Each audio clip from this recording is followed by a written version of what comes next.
Hello, my beautifuls, amazings, wonderfuls, lovelies, and beloveds. I am Maggie, and thank you for joining me on my channel. I really appreciate you taking the time to spend with me and your support.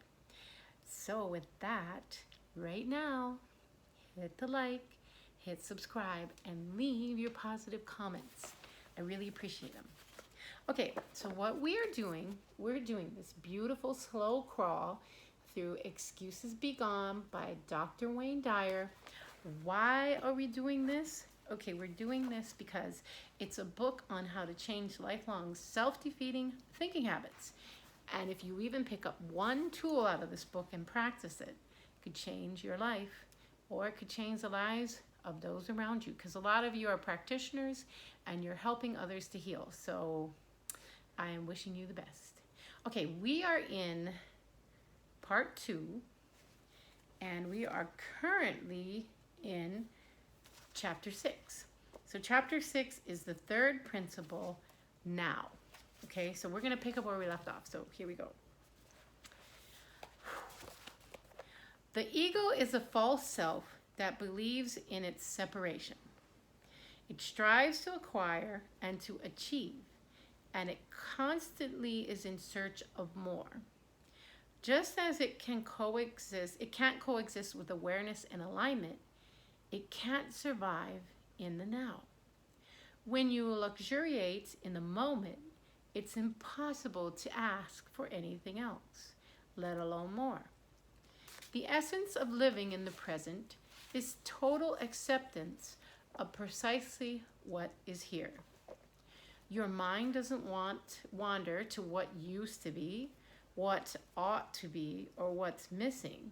You don't conjure up excuses. Rather, you have a heightened awareness of experiencing your highest self. You also feel a deep sense of connection to God, who isn't doing anything differently than God was doing an hour or a century ago, or will be doing a millennial from now. Your source energy is always only here and now. It doesn't know how to be any other way. It has no plans, no regrets, no worries about the future, and no guilt over the past. It simply is. And what is God doing? Nothing. And what does God leave undone? Nothing. By staying in the now and in a state of gratitude for all that is and all that you are, you tame the ego and enter a state where excuses cannot even be considered. What excuse do you need when you're fully present? None. Of what use is ego, that false self, when you're on your source, when you're with your source in the moment? Don't use up the now with thoughts of regret or worry. The experience of the higher awareness is your reward. When the ego's in control, virtually every thought is making an excuse, focusing on what always has been or what you fear always will be. But when you befriend the present moment, you say goodbye to the troublesome ego. So what we are doing here is we are becoming friends with our present moment. And so with that, I would like to take this commercial break in this present moment to thank you for being with me. Okay, moving along. But when you befriend the present moment, you say goodbye to troublesome ego. So the issue isn't whether you choose to live in and the now or not, because the basic truth is that it's the only thing that's ever available to live in. The past all occurred in the now. The future, which never comes except as the present moment, is all that's available. The real issue is how you choose to use the precious moments of your life. So you got that?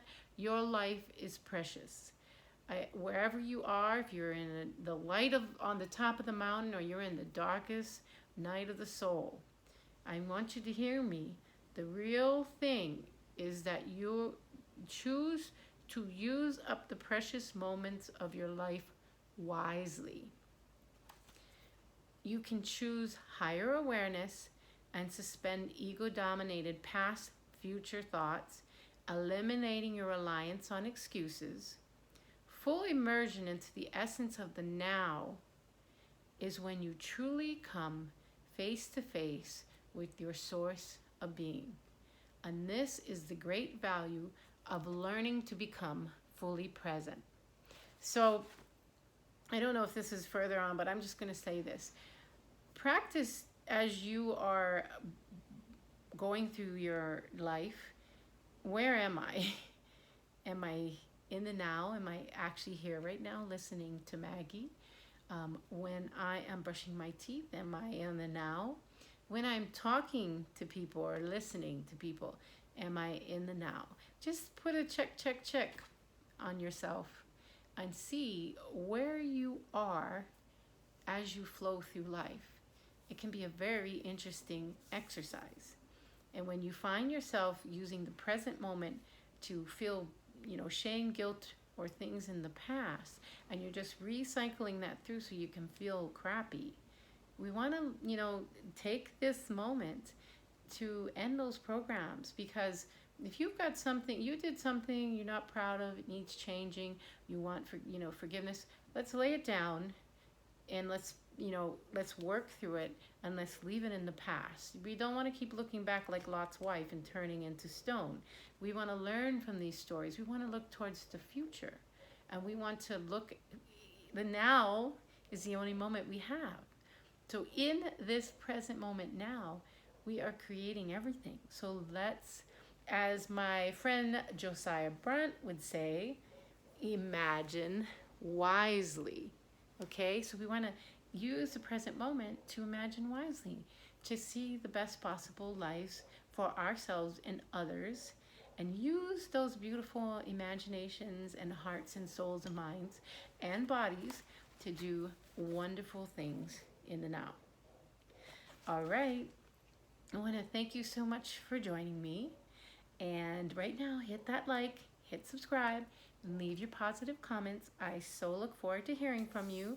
I'd love to hear what you may be doing in your now, or how any of these readings have maybe helped you.